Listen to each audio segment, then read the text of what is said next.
Cette conversation va être enregistrée. Bonjour à tous, bienvenue sur ce webinaire consacré aux IPRP et IPRP RPS. Un webinaire qui vous est proposé par le réseau ANACT-ARACT. Pour certains, pour ceux qui ne connaîtraient pas encore tout à fait l'ANACT, c'est l'Agence nationale de l'amélioration des conditions de travail, qui est sous tutelle du ministère du Travail et qui fonctionne donc en réseau avec 16 ARACT. Aujourd'hui, c'est un webinaire qui va voir travailler nos partenaires de la prévention 974. Je vais les laisser se présenter. Alors peut-être on peut commencer par vous, monsieur Pierre Mercader. Pierre Mercader, je suis adjoint au pôle travail de la DES, ex-DIEC, voilà, et en charge notamment des questions de santé et sécurité. Bonjour, Pascal Laporte, directeur du département de prévention à la santé au travail SIS-TBI et référent du réseau IPRP. Bonjour, Thomas Jacot, chargé de mission à la RAC de la Réunion et psychologue du travail. Bonjour, Béatrice Delouise, contrôleur de sécurité à la CGSS Réunion, service prévention des risques professionnels et référente RPS. Et donc moi, Elvire Morangassian, je suis chargée de mission à l'ARACT Réunion, je suis ergonome de profession. Et puis on a une intervenante consultante IPRP RPS qui se joint à nous, qui est en visio. Je vais la laisser également se présenter. Bonjour Géraldine. Oui, bonjour. Donc Géraldine Provost, IPRP. Voilà. Très succinct, merci. Alors, tu partages ton mode de présentateur, tu changes l'écran que tu partages. Oui, parce que je ne vous vois pas. D'accord, c'est gênant. Tu partages plutôt le grand écran, parce que sinon on ne voit pas bien les slides. D'accord. Tu dois pouvoir sélectionner dans Zoom la fenêtre que tu partages. Choisis l'écran 2. C'était pas la bonne, pardon. Est-ce que c'est Ouais, mieux? super. Parfait. Alors, je reviens un petit peu en arrière, je suis allée un petit peu vite. Donc, encore une fois, un webinaire qui est dans le contexte de la semaine de la qualité de vie au travail, qui s'est tenu toute la semaine. Donc, aujourd'hui est la dernière journée, une journée un peu spéciale, puisque c'est une journée qui va mettre en valeur le travail ensemble des partenaires prévention de la Réunion. Une semaine qui a été riche en échanges pour partager tout ce qui est pratique, point de vue, témoignages, mais aussi outils, méthodologie. Et aujourd'hui, on s'inscrit complètement dans ce cadre-là avec un focus sur les intervenants en prévention des risques professionnels. Donc, je vais peut-être laisser la parole directement à Pascal Laporte, que je remercie pour le support qu'il nous a proposé. Avec plaisir. Donc, effectivement, c'est moi qui ai l'honneur de commencer cette dernière journée de la SUVT 2021. Et je vais vous présenter donc les intervenants en prévention des risques professionnels qui ont été mis en place avec la réforme de la santé au travail de 2002-2004. Donc, il y a le texte de loi qui dit que l'employeur doit désigner un ou plusieurs salariés compétents pour s'occuper des activités de prévention dans l'entreprise. Ce qui n'est pas toujours possible. On connaît le contexte à La Réunion où il y a quand même énormément de TPE, de très petites entreprises avec moins de 10 salariés. Difficile de demander à une compétence de pouvoir faire ce travail-là. Donc, à défaut, ils peuvent faire appel à des IPRP qui sont indépendants ou dûment enregistrés auprès de la direction du travail. Il participe dans un objectif exclusif de prévention à la préservation de la santé et de la sécurité des travailleurs. Et dans ce cadre, il va assurer des missions de diagnostic, de conseil, d'accompagnement et d'appui. Alors, en tout état de cause, il doit communiquer les résultats de ses études au médecin du travail. Ça, c'est inscrit dans la loi. C'est encore quelque chose qui est peu fait, disons-le. Autant c'est un réflexe, dès qu'on est en démarche RPS, on invite le médecin du travail et le service de santé à participer. Mais dans les autres risques, on communique très rarement, les IPRP communiquent très rarement leurs résultats aux médecins. L'enregistrement, il se fait tous les 5 ans à la DETS, donc par M. Mercader qui est présent aujourd'hui. Il se fait sur dossier, sauf pour les salariés des services interentreprises de santé au travail qui sont automatiquement reconnus de fait IPRP. Et qui, bien sûr, s'ils sont amenés à quitter le service de santé, perdent cet enregistrement IPRP. Donc, le dossier doit comprendre les justificatifs attestant soit d'un diplôme d'ingénieur, soit d'un diplôme sanctionnant au moins 2 ans d'études supérieures en santé, sécurité, organisation du travail, ou alors 3 ans d'études supérieures dans un domaine scientifique ou dans des matières relevant des sciences humaines et sociales, ou d'une expérience professionnelle dans le domaine de la prévention des risques d'au moins 5 ans. Et je dirais, après, à confirmer par M. Mercader, mais c'est ce dernier point qui prime le plus. C'est pas le tout d'avoir toute une brouette de diplômes. Si on ne sait pas ce que c'est un document unique, c'est difficile de devenir intervenant en prévention. Donc l'appel à des IPRP peut se faire de plusieurs façons.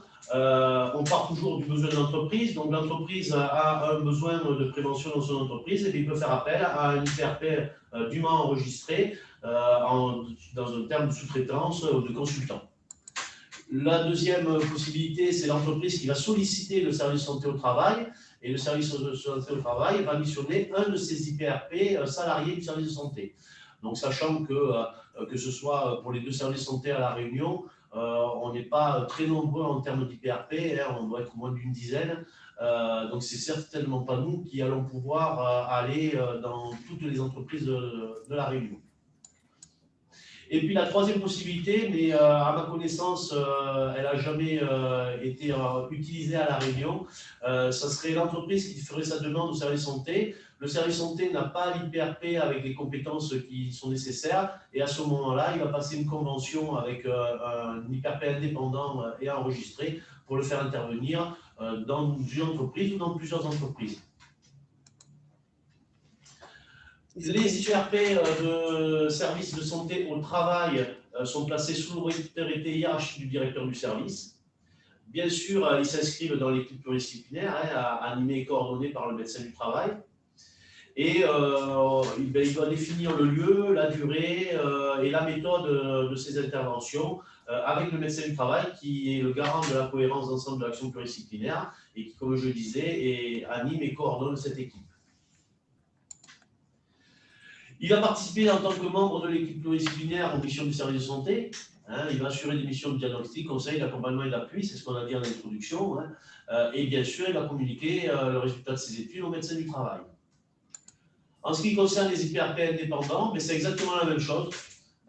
La seule différence, c'est qu'ils ne sont pas salariés du service de santé, mais ils sont missionnés par l'entreprise. Et malgré cela, je le redis, ils doivent informer le service de santé de leur intervention ainsi que des résultats de leur intervention.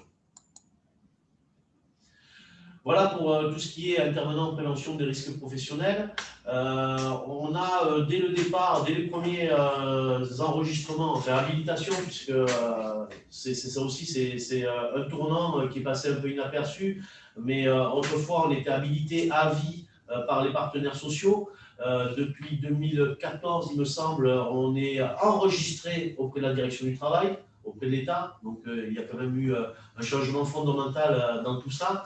Dès le début, dès 2005, on a souhaité sur La Réunion créer un réseau d'intervenants en prévention des risques professionnels, afin que les gens puissent se rapprocher, échanger entre eux, en se basant sur un réseau national qui, lui, ne comprend que les salariés des services de santé, qui a même été décliné sous forme d'association, l'AFIST, l'Association française des intervenants en service de santé au travail. Et donc, nous, dès le départ, on a fait le choix, il faut dire qu'à l'époque, en 2005, on n'était pas très nombreux, on devait être 2-3 sur l'île. On a fait le choix d'intégrer les IPRP des services de santé autonomes. Il y en a 2 à La Réunion, le CHU et la Poste.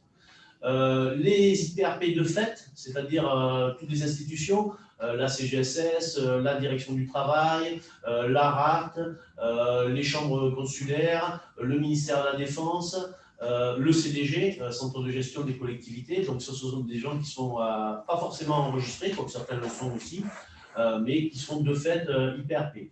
Donc, on a voulu vraiment étendre ce réseau-là.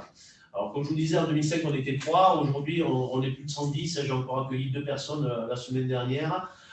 Comme vous voyez, dans les services de santé, que ce soit autonomes ou de collectivités, c'est-à-dire le CISTBI, Intermétra, le CDG et les 2 services autonomes, vous avez les chiffres, avec 17 au 6 TBI, 4 au CDG, 18 à l'intermétrat et 5 en service santé autonome. Sachant que dans les services santé, on a voulu inclure, en plus des intervenants en prévention des risques professionnels, les nouveaux métiers qui sont les assistantes en service de santé au travail et qui font du repérage du danger, notamment chez les petites entreprises, pour réaliser la fiche d'entreprise. Je vous ai parlé effectivement de tous les institutionnels qui font partie du groupe, hein, j'ai oublié de citer les Irois aussi. Et puis à côté de ça, on a une soixantaine d'indépendants enregistrés qui sont sur le marché. Alors on a fait le choix récemment, il y a 1 an ou 2, de séparer les deux listes pour une meilleure visibilité pour les entreprises, puisque le but quand même c'est que la liste des IPRP indépendants, elle puisse être communiquée auprès des entreprises par les différents partenaires, afin qu'ils puissent trouver le consultant qui leur va bien. Les consultants. Le nombre de réunions par an, on est sur une moyenne de 4 réunions par an. C'est vrai qu'on profite de la synergie qui existe au niveau du partenariat à La Réunion et qui est très fort. Quand on a fait une 5e réunion, voire une 6e réunion, c'est parce qu'on a pu capter un professionnel avec des compétences particulières qui était venu dans le cadre d'une mission, soit pour la CGSF, soit pour la direction du travail. Donc merci à eux.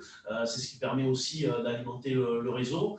Et puis bien sûr, depuis 2020, on a fait une réunion en 2020 et depuis, on est en Covid.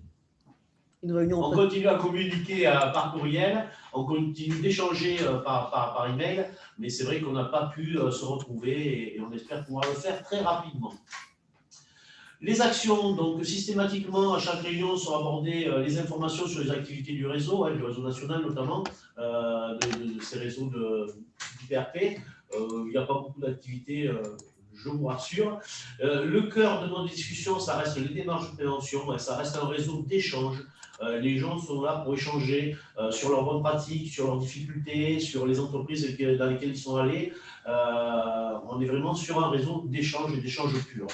On peut aborder le matériel utilisé, on peut aborder les travaux visant à développer les actions des IPRP. Et puis surtout, toujours pareil, grâce au partenariat, on se fait le relais de l'information sur l'actualité locale, ce qui permet aux IPRP d'être au courant des différentes actions menées par les partenaires, d'avoir en primeur les invitations pour la SQVT par exemple, voilà, etc., de l'information sur toute l'actualité locale, ce qui permet aussi de faire vivre le réseau et de satisfaire les indépendants. Alors peut-être une petite question de Laurent Thierry qui nous demande: un partenariat avec l'IUT et la médecine du travail à travers un IPRP est-il possible avec l'utilisation de matériel spécifique pour une solution logicielle et matérielle d'aide à l'identification de la prévention des TMS, des troubles musculo-squelettiques et des RPS? C'est tout à fait possible. C'était une des possibilités que j'avais évoquées un peu plus haut, absolument. Mais ça se discutera au niveau de la direction, voire du conseil d'administration. Donc, il faudra se rapprocher des directeurs des deux services. Pour le moment, moi, je n'ai pas entendu parler, à la réunion du moins, qu'on ait eu ce type de cas, c'est-à-dire le service santé qui missionne un IPRP extérieur pour intervenir chez ses adhérents. Mais c'est tout à fait possible et ouvert à négocier avec les directeurs de service. Laurent, c'est bon pour la réponse à la question? C'était bien ça le sens de la question? Oui, merci. C'est pour ça, comme je suis IPRP aussi, je fais partie du réseau avec Pascal, donc c'est pour ça cette question. D'accord. Donc merci. Pas de souci. Et puis donc alors. Donc du coup, on a fait un focus sur les démarches de prévention, qui est le cœur de nos discussions.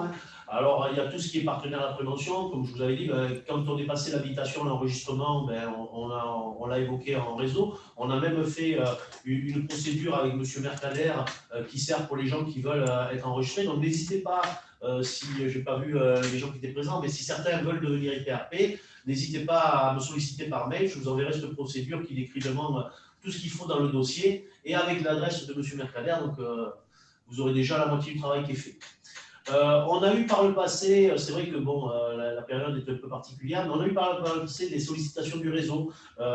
J'ai souvenir de la CGSS qui était venue proposer au réseau une action sur les la peinture sauvage qu'ils avaient appelé, c'est-à-dire les garages un peu sauvages qui font la peinture en extérieur et qui cherchaient à additionner des IPRP. Donc l'information a été passée au réseau.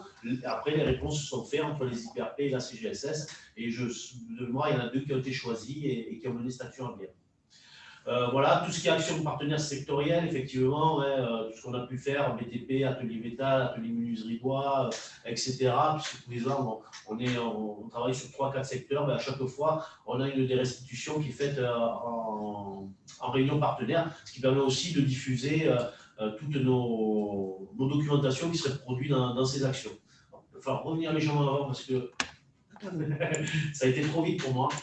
Ou j'ai pas été assez vite. Non, c'est moi, pardon, j'ai roulé. Systématiquement aussi sont restituées les statistiques ATMP en primeur et souvent avant la conférence de presse au réseau IPRP, ce qui est intéressant pour eux, pour pouvoir ne serait-ce que échanger avec l'entreprise et puis remettre à jour leurs différents diaporamas de sensibilisation.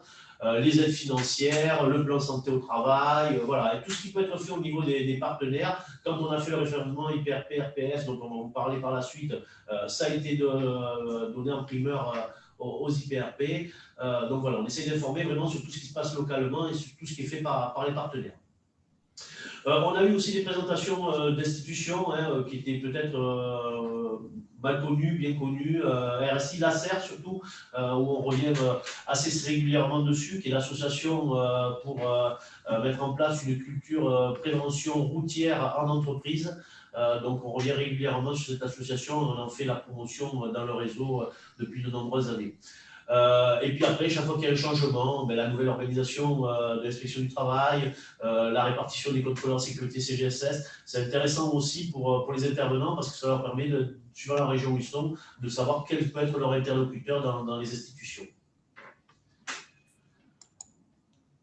Ah, puis après, on a abordé finalement tous les thèmes qui vont être abordés depuis 2005, je vous laisse imaginer, tournant autour, et puis suivant la mode, puisqu'on va retrouver la pénibilité à un moment donné, dont on ne parle plus beaucoup, mais qu'on a beaucoup parlé à l'époque. Donc on aborde un petit peu tous les risques. Le principe de ce réseau, c'est un réseau d'échange, comme je vous l'ai dit, on fait très peu de co-magistrats, ce sont les intervenants qui présentent les actions qu'ils ont menées en entreprise, comme je disais, leurs bonnes pratiques, leurs difficultés, et c'est sur cette base-là que l'on échange.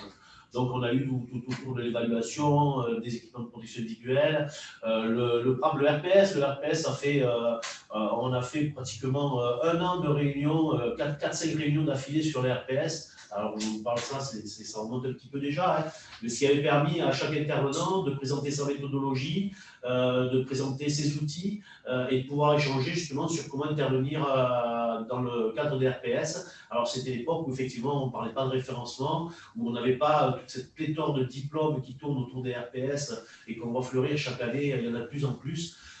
J'ai l'habitude de dire, en 2005, quand on a créé le réseau, on était 3 ingénieurs techniciens en prévention. Aujourd'hui, quand on regarde le réseau, il y en a la moitié qui se prétendent travailler dans les RPS. Donc, c'est dire l'évolution des risques, de la perception des risques, et du coup, des consultants qui vont tourner autour de ça. Et puis d'autres.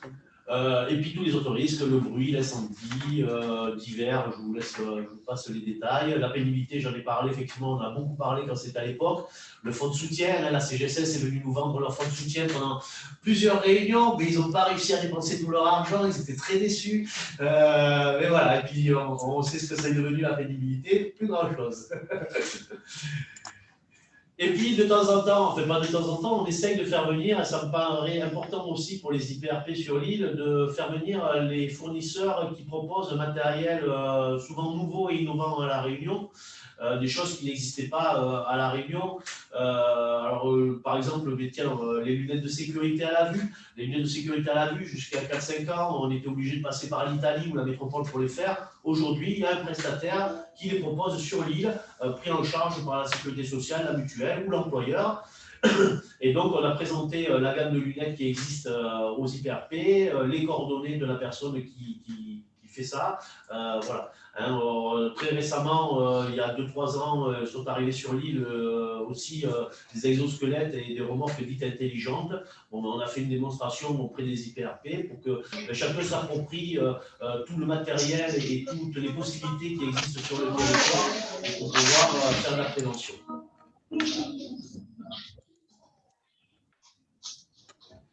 Voilà, je crois que j'arrive au bout. Oui, il y a juste le petit logo, pardon. Non, je voulais préciser de couper le micro, mais je l'ai fait pour la personne. Donc voilà, donc, pour les gens qui veulent devenir IPRP, je le redis, n'hésitez pas à m'écrire. Je vous enverrai la procédure. Vous allez voir, c'est assez simple. Après, il suffira de déposer le dossier par mail d'ailleurs. Hein, c'est pas la peine de faire du courrier. Et pour les gens qui sont déjà IPRP, bon, déjà, il y a 80%, 90% qui sont déjà dans le réseau IPRP. J'espère qu'on continuera encore de nombreuses années à pouvoir échanger sur le domaine de la prévention, sur les interventions dans les entreprises de La Réunion et continuer à faire marcher tout ça. Merci à tous. Ben, merci à toi, Pascal. Je ne sais pas s'il y a des questions éventuelles. Moi, je vais peut-être revenir dessus. Tu as parlé de diffusion et où est-ce qu'on peut retrouver tout ça, que ce soit des outils, des mises à jour et autres, et la liste des IPRP, par exemple. Enfin... Alors là, effectivement, très bien, merci. J'avais oublié ça. Alors, même si on va y revenir, parce qu'on va faire la suite. La liste, elle est disponible. Alors, il y a les deux listes. Il y a la liste qui est produite par la DETS, la liste officielle des gens qui sont enregistrés à La Réunion. Qui est sur le site internet préventionpro974.re, le site des partenaires. On va retrouver la liste du réseau IPRP. Je dirais la différence, c'est que sur la liste du réseau IPRP, on peut très bien avoir des IPRP qui ont été enregistrés dans d'autres régions et qui donc du coup n'apparaîtra sur la liste de la DETS. Et puis, c'est une volonté de changer ça au niveau de la DETS. Effectivement, ce qui a été rajouté sur la liste du réseau IPRP, ce sont les domaines de compétences, ce qui permet aux entreprises de pouvoir affiner leur choix et surtout de se démailler entre celui qui fait du DU, celui qui fait des RPS ou qui est spécialisé dans le BTP ou dans d'autres activités. Et puis une petite donc sur préventionpro974.re. Parfait. Et puis une petite question sur les lunettes de sécurité. Monsieur Perrin demande, c'est chez qui? Je ne voulais pas citer, j'ai fait exprès, hein, j'ai cru qu'on ne citait pas de marque, sinon je suis obligé de les citer. Donc c'est ODB qui fait ça. Jean-Pierre, n'hésite pas à m'écrire, je n'ai pas répondu à ton dernier message ce matin, mais n'hésite pas à m'écrire, je t'enverrai ses coordonnées. Et après, pour tous les échanges qu'il peut y avoir dans le réseau, on a systématiquement un compte rendu, je garde la trace de tout depuis 2005. Souvent, quand j'accueille un nouvel IPRP dans le réseau, pas souvent, quand j'accueille un nouvel IPRP dans le réseau, je lui remets nos différents documents, le diaporama que vous venez de voir, et je lui remets les comptes rendus des 4-5 dernières réunions, ce qui lui permet de voir les sujets qui ont été abordés et de demander de l'information complémentaire que je garde sous le coude et que je peux remettre effectivement des différentes interventions qu'il y a eu. Super, merci pour l'info, donc nous dit Cathy. Est-ce qu'il y a d'autres questions éventuellement ou peut-être des retours sur ces listes? Parce que là, on a pas mal d'IPRP, je crois, parmi nous. C'est fidèle à ce que vous vivez au jour le jour? Les réunions vous manquent? Non, c'est moi qui leur manque. Pascal vous manque? Oui. Dit, on va dire les deux. Un peu les deux. Bientôt. Bientôt, mais ça sera comme pour le reste. Hein. Vous avez intérêt de me présenter le QR code à rentrer dans ma salle. Hein. Bon, mais parfait. S'il n'y a pas d'autres questions, oui, c'est super intéressant les réunions IPRP. Alors, peut-être pour préciser, c'est intéressant quand tout le monde amène sur la table aussi de la matière. Voilà. Mais je pense que les gens l'ont bien compris et que c'était un réseau qui ne marchait que sur l'échange. Hein. On n'est pas une association, il n'y a pas de pointage, pas rien. Alors, effectivement, il y a les gens vont venir, pas forcément de façon régulière, mais vont venir à la réunion avec le thème qui les intéresse. C'est très libre. On peut avoir 2 thèmes différents dans la matinée. Mais il y a des gens qui vont rester jusqu'à 10h et puis partir, puis d'autres qui vont arriver à 10h pour la deuxième partie. On garde cette totale liberté. Le but, c'est de pouvoir échanger. Ok. Et puis peut-être je vais laisser Laurent prendre la parole sur les nouvelles lunettes à La Réunion. Et puis pendant qu'il prend le micro, il y a Monsieur Perrin qui nous dit que malheureusement, c'est souvent plus cher que les revendeurs de pays et leurs partenaires opticiens pour les lunettes. Bon, je ne sais pas si je devrais le dire, mais La qualité, j'ai peut-être. mon collaborateur qui a changé ses lunettes, comme il le fait tous les 2-3 ans, comme tous les porteurs de lunettes le font 2-3 ans. Hein. Il est passé directement, sans passer par l'entreprise, par ODB, puisque c'est eux, et il a été entièrement remboursé par la Sécu, la mutuelle, sur ces lunettes, qui sont des lunettes de sécurité à la vie. Pas oublier les mutuelles qui ont aussi un rôle sur les et puis EPI après, adaptés. c'est toujours pareil, c'est de la prévention. Un employeur va payer une lunette bon marché, hein, on le sait tous, hein, bon marché coûte cher. Il va payer une lunette bon marché qui sera importable, qui sera pénible à porter, le salarié ne va pas la porter, qui va être obligé de changer régulièrement parce qu'au bout de 2 jours, la lunette elle est rayée, on n'y voit plus rien dedans. Il y a peut-être intérêt d'investir un petit peu plus et de payer une lunette de qualité à la vue de sécurité. Et on sait que le salarié la portera, c'est la sienne, et puis qu'il sera bien protégé, puis qu'en plus, elle aura une durée dans le temps. Donc, quand on calcule sur la durée, ça peut être que moins cher. Oui, il y a les questions de qualité, il y a les questions de prise en charge, hein, encore une fois, voir un petit peu au niveau de la prise en charge. Et puis Laurent, donc, tu voulais nous parler de nouvelles lunettes, hein. Ah, pourquoi pas, si vous me permettez, oui. C'est Juste pour l'occasion. préciser qu'à l'Université de La Réunion a investi dans des lunettes tracking qui permet d'analyser dans les environnements de travail pour un chauffeur, pour un poste ou quel que soit le poste du salarié, toutes les contraintes, c'est-à-dire l'environnement de travail de la personne, comment elle regarde et où qu'elle regarde. Donc voilà. Donc c'est muni d'une caméra avec des capteurs qui permettent de suivre vraiment que le regard se focalise et d'avoir une interaction avec son milieu, son environnement. Voilà, c'est un complément qu'on a avec nos capteurs maintenant.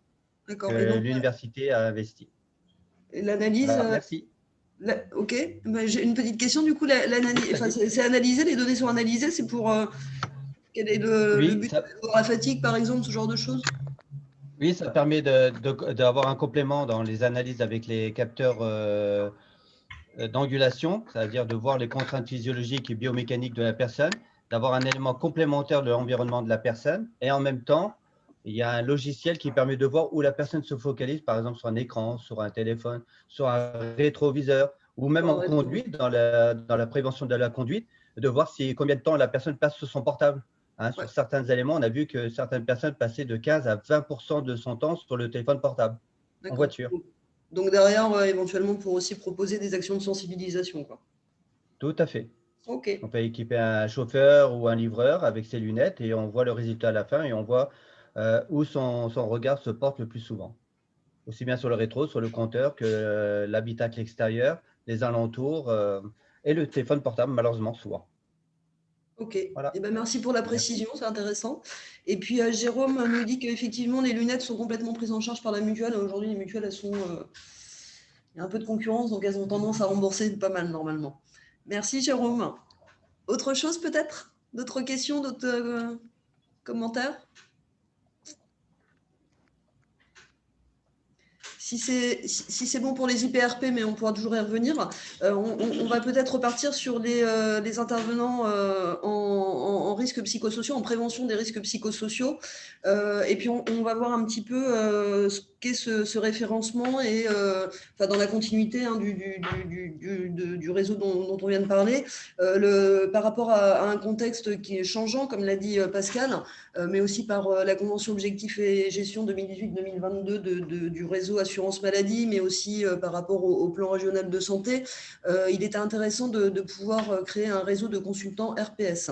Donc avoir un référentiel de base pour identifier les consultants locaux, permettre aussi un suivi dans les interventions et d'animer un réseau de consultants.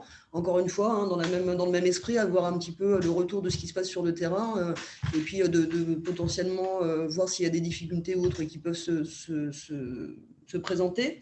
Mais c'était aussi dans l'optique d'avoir une homogénéisation et une cohérence nationale hein, sur tout le territoire. Donc, ce dont on va vous parler, c'est un petit peu de comment on fait pour être référencé aujourd'hui consultant RPS. Donc, on va voir les différentes étapes. Donc, d'abord, il y a la demande de référencement qui se fait tout simplement à l'adresse contact-du6aract-réunion@anact.fr ou par courrier. Je vous incite plutôt à le faire par adresse mail. Par courrier, ça peut changer rapidement. Donc, cette demande se fait auprès de cette boîte mail. Par retour de mail, on vous envoie un dossier de candidature. Un dossier de candidature qui va demander plusieurs documents. D'abord, le dossier de référencement signé, mais aussi des pièces annexes. Donc, la convention avalisée, le nom de l'intervenant, puisqu'on précise bien que le référencement est nominatif et non pas celui d'une structure. Donc, le nom de l'intervenant dans le cadre de la convention, la liste des interventions sur la thématique des risques psychosociaux réalisés dans les entreprises, avec le détail, la nature de l'intervention, les actions de prévention primaire, secondaire et tertiaire, les expériences du candidat, avec le CV et la copie des diplômes. Alors oui, parce que c'est vrai qu'il y a un peu des diplômes, mais c'est aussi un risque qui est probablement un peu mieux connu aujourd'hui. Donc il y a aussi derrière des compétences qui sont développées pour prévenir au mieux les risques. Donc, CV, copie des diplômes, un exemple de rapport d'intervention réalisé par l'intervenant, qu'on voit un petit peu ce qui est fait, et puis éventuellement une production de documentation, d'échange de pratiques, des publications s'il y en a eu, qui auraient pu être réalisées sur la thématique des risques psychosociaux. Donc ça, c'est le dossier de candidature. Le dossier de candidature va être analysé. Ils sont réceptionnés par le jury qui est composé des membres du réseau du COPIL RPS. Et puis, il va être analysé par rapport à des critères de recevabilité qui sont assez simples et en tout cas transparents, à savoir le référencement existant, est-ce qu'on est bien enregistré IPRP ? Au niveau de l'expérience, on va demander une expérience d'au moins 2 ans sur le champ de la prévention primaire, on précise bien primaire, des RPS, et fournir la liste des interventions, comme on l'a dit tout à l'heure, mais particulièrement sur ces 2 dernières années. Et puis, au niveau de la formation, on va demander donc les diplômes qui vont être demandés, ça va être des diplômes en psychologie du travail, en ergonomie, ou en sociologie du travail, d'un DU ou du DU au doctorat, et puis dans d'autres disciplines sous réserve de la formation complémentaire dans le domaine de la prévention des RPS. On peut venir d'une autre discipline, pour le moins qu'on a été quand même formé à cette thématique très particulière. Ensuite, il y aura, on va regarder aussi les modalités d'échange vis-à-vis des institutionnels. On parlait tout à l'heure de pouvoir faire des retours à la médecine du travail, par exemple. Ensuite, il y aura l'envoi du dossier administratif avec différentes pièces qui sont précisées dans la convention. Et puis, on précisera bien qu'il y aura un entretien avec les partenaires de la prévention. La participation à cet entretien est obligatoire et nous permettra de rencontrer aussi le candidat. Donc, tous les dossiers, une fois analysés et les dossiers retenus à la majorité, seront admissibles en phase d'entretien. N'hésitez pas à m'interrompre si vous avez des questions. Donc, l'analyse des dossiers, comme on vous l'a dit, une fois retenus à l'unanimité, ils sont donc admissibles à la phase d'entretien. La phase d'entretien, les consultants dont les dossiers ont été retenus vont être vus pendant un entretien qui sera un entretien très amical, ne vous inquiétez pas, mais où on rééchangera sur les pièces qui ont été fournies, mais aussi sur les valeurs du réseau, sur les interventions qui ont été réalisées, avoir un petit peu d'explications sur la façon dont ça s'est fait, avoir un vrai échange, pouvoir se connaître, puisque derrière, encore une fois, l'idée, c'est plutôt de travailler ensemble. En tout cas, les dates d'entretien sont communiquées par voie électronique dans un délai de 2 semaines à 1 mois selon l'activité des uns des autres, puisqu'encore une fois, c'est un jury qui sera composé des différents partenaires. Et puis, le jury, composé des partenaires de l'ARACT et la CGSS. Donc, Béatrice de Louise, par exemple, et puis moi, ou Thomas. Donc, ce que je vous disais, hein, l'échange avec le jury, c'est de se connaître les uns les autres, donc de savoir ce que le consultant est en capacité de faire, les compétences qu'il a, les valeurs qu'il porte, et puis nous aussi d'expliquer un peu voilà, les valeurs du réseau, les engagements aux réunions, par exemple, les engagements à produire le résultat, enfin en tout cas pas le résultat, mais en tout cas expliquer un petit peu les interventions, et puis surtout, bien sûr, de donner la priorité à la prévention primaire lors des interventions. Ça, c'est la valeur phare du réseau. Quand on voit la problématique qui est des risques psychosociaux, le souhait d'agir en prévention primaire reste pour nous l'essentiel. Et puis les entretiens, donc l'engagement mutuel, on fait un petit focus sur les engagements mutuels. L'intervenant, il précise avoir les compétences en analyse de l'organisation du travail, en analyse du travail réel, d'avoir aussi les modèles explicatifs des liens santé-travail, hein, donc on s'assure de ça. C'est aussi de mettre en place une démarche participative avec les acteurs, hein, tous, une approche globale et pluridisciplinaire. Respecter aussi les règles déontologiques énoncées dans la proposition d'intervention qu'il émettra lui-même. Donc voilà, il y a un cadre hein, qu'on souhaite voir autour de tout ça. Participer à la vie du réseau, ça c'est aussi un essentiel. Il ne s'agit pas juste d'apparaître sur une liste, il s'agit bien de, comme le disait Pascal tout à l'heure, d'un échange de pratiques, voilà, d'avoir une veille, de pouvoir s'épauler, de pouvoir se connaître, de connaître les acteurs du territoire, de connaître les problématiques du territoire et de savoir les répondre tous ensemble. Et puis, encore une fois, l'engagement au niveau de l'intervenant, ce sera de fournir un bilan des interventions tous les 2 ans. Du point de vue des partenaires de la prévention, ils s'engagent à faire figurer l'intervenant sur la liste IPRP-RPS et à la diffuser, comme l'a dit Pascal, elle sera diffusée sur le site prévention 974.re, aussi sur le site de l'ARAC de Réunion. Ils s'engagent, les partenaires, à promouvoir les interventions réalisées dans le cadre de la convention. Il autorise l'intervenant à promouvoir son référencement à la liste, c'est-à-dire d'indiquer qu'il fait bien partie du réseau consultant IPRP-RPS. Et puis, les partenaires s'engagent évidemment à réunir périodiquement les consultants référencés. Pour cette année, on l'a fait également en visio. Mais comme on le disait la dernière fois, ce serait intéressant de pouvoir se réunir en vrai. C'est quand même plus agréable parce que c'est aussi l'occasion de pouvoir travailler sur des outils, sur des méthodos, etc., etc. Ce qui est un peu moins pratique en visio. Suite à cet entretien, il y a une validation, alors ça retourne en copie l'RPS pour évoquer tout ça, et puis il y a une réponse qui sera notifiée au consultant par voie électronique. Donc encore une fois, quelque chose de très transparent.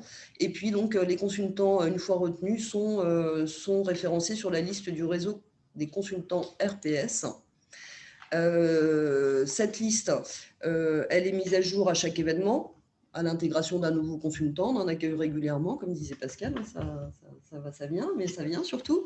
À chaque donc intégration d'un nouveau consultant, éventuellement au départ d'un consultant, à la retraite ou hors territoire, qui ne pratique plus. Le renouvellement du conventionnement, mais aussi au changement de coordonnées. Donc là, encore une fois, d'où l'intérêt d'échanger et d'être en contact, ne pas hésiter à donner ses coordonnées si on a un nouveau site internet, un nouveau téléphone, une nouvelle adresse, enfin voilà. Et puis donc cette liste, comme je vous le disais, est à retrouver sur préventionpro 974.re, réunion aract.fr, et aujourd'hui on est à 12 professionnels et elle a été... Moi j'en ai pas mis forcément. Non, c'est pas pour le moment, merci. C'est la table de sang. Je ne sais pas si c'est le 12, si le fait qu'il y ait la liste regroupe 12 professionnels, hein, je ne sais pas qui parle, mais voilà, donc 12 professionnels aujourd'hui qu'on convie régulièrement, 4 fois par an pour être précis, à des réunions collectives pour échanger sur les pratiques pro, suivre les actualités, les aides et dispositifs des partenaires ou même autres, prendre connaissance des outils, des méthodologies des partenaires, et puis convier également à participer à des actions de promotion et de prévention des RPS. Voilà en quoi est la valeur ajoutée de cette liste et de ce référencement IPRP-RPS. Alors, je ne sais pas si vous avez des questions. si c'était suffisamment clair, si vous la connaissiez, pour ceux qui ne sont pas inscrits sur cette liste. Pas plus que ça, mais peut-être qu'on peut demander à Géraldine si elle est toujours avec nous. Oui, oui, je suis là. Donc Géraldine, qu'on a conviée, encore une fois, l'idée c'était aussi de pouvoir échanger avec une consultante qui est référencée sur la liste pour savoir un petit peu voilà, d'abord, est-ce que c'était si compliqué que ça? Parce que là, sur le papier, on voit, il y a des échanges, il y a des dossiers, il y a des entretiens. Est-ce que d'abord, c'est si compliqué que ça de participer à ce réseau? Pas du tout, non. Pour moi, c'est quelque chose d'aisé. On est très bien accompagné, c'est facile. Lorsqu'on connaît bien son métier et les acteurs de prévention sur la Réunion, etc., c'est quelque chose de facile. J'ai l'habitude de travailler de façon transversale, puisque pour la petite histoire, donc j'ai été habilité IPRP lorsque l'habilitation existait, donc en 2009, si je ne me trompe pas, et ensuite j'ai demandé un enregistrement un petit peu plus tard.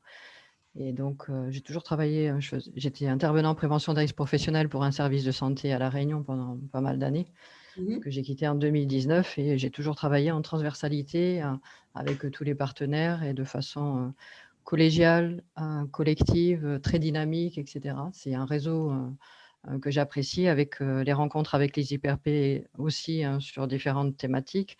Pour le référencement en tant que consultant RPS, ça a été très vite, très pro. Voilà, tous ces réseaux, tous ces partenaires sont très professionnels.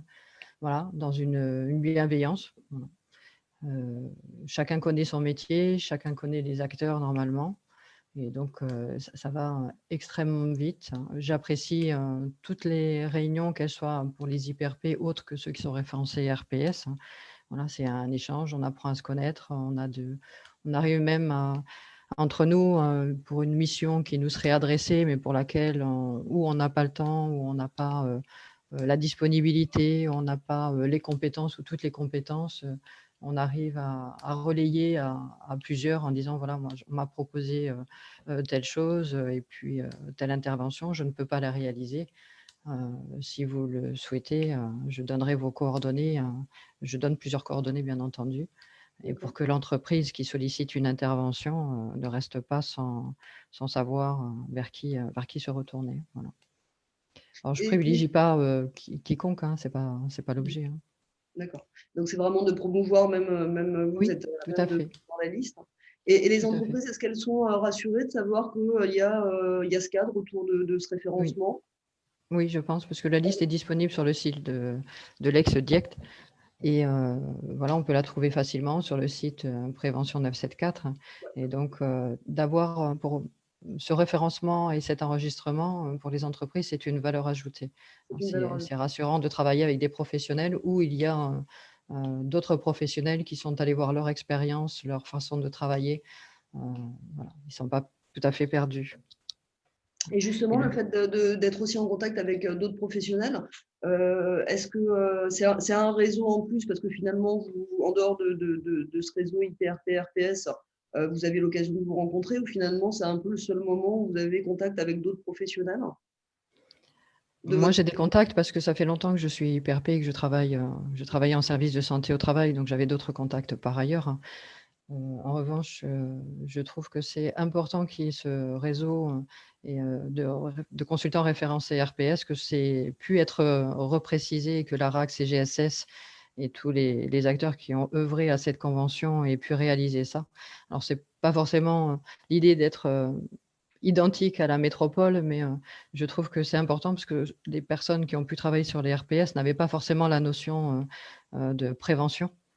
Donc, on était sur parfois l'intervention, prévention tertiaire.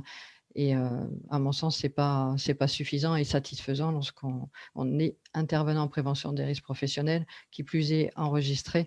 Et on doit travailler avant tout, comme vous l'avez indiqué sur un des slides, en prévention primaire. Donc, que ces notions de base, pour moi, soient enregistrées, comprises et puis déployées, c'est essentiel pour le métier, si je peux parler comme ça, du métier d'IPRP. Ok. Pascal? Je souhaiterais rebondir sur ce qui vient d'être dit sur la genèse de ce réseau et de cet enregistrement, IPRP, RPS. À l'origine, comme je vous l'ai dit, il y a plus d'une cinquantaine d'IPRP enregistrés qui disent travailler dans le domaine des RPS. Or, on a eu des retours d'entreprises d'actions très malheureuses.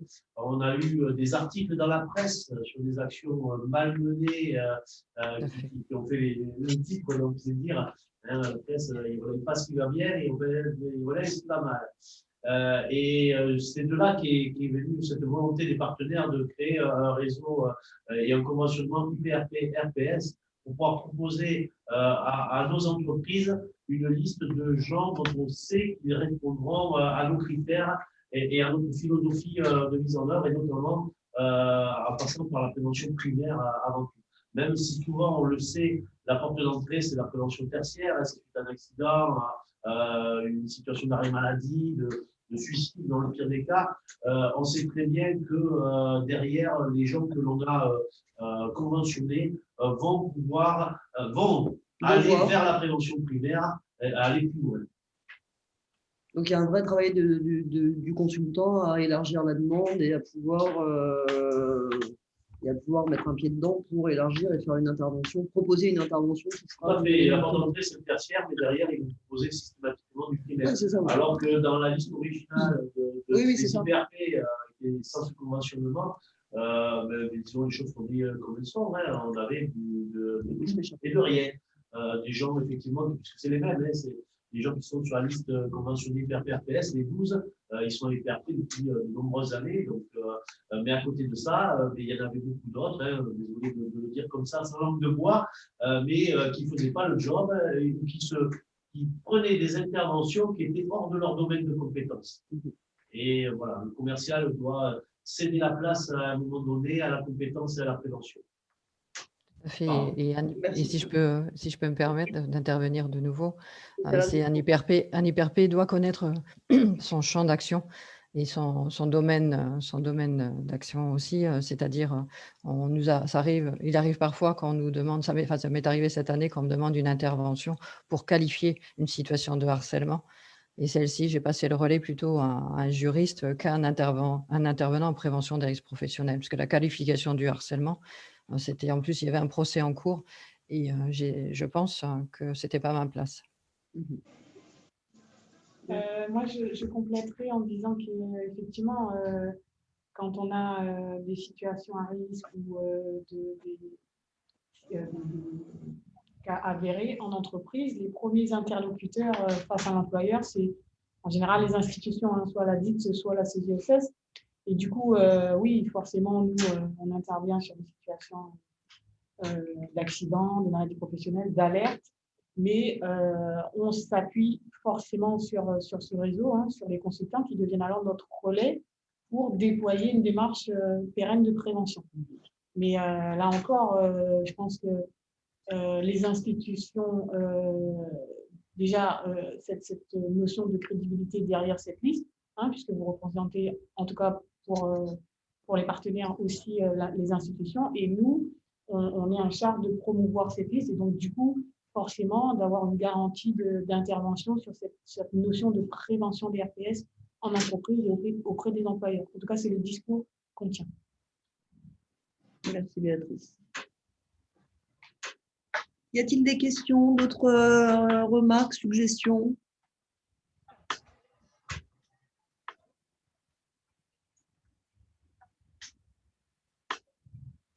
Bon, bah, si c'est parfait, peut-être un mot de la fin de l'un de nos partenaires.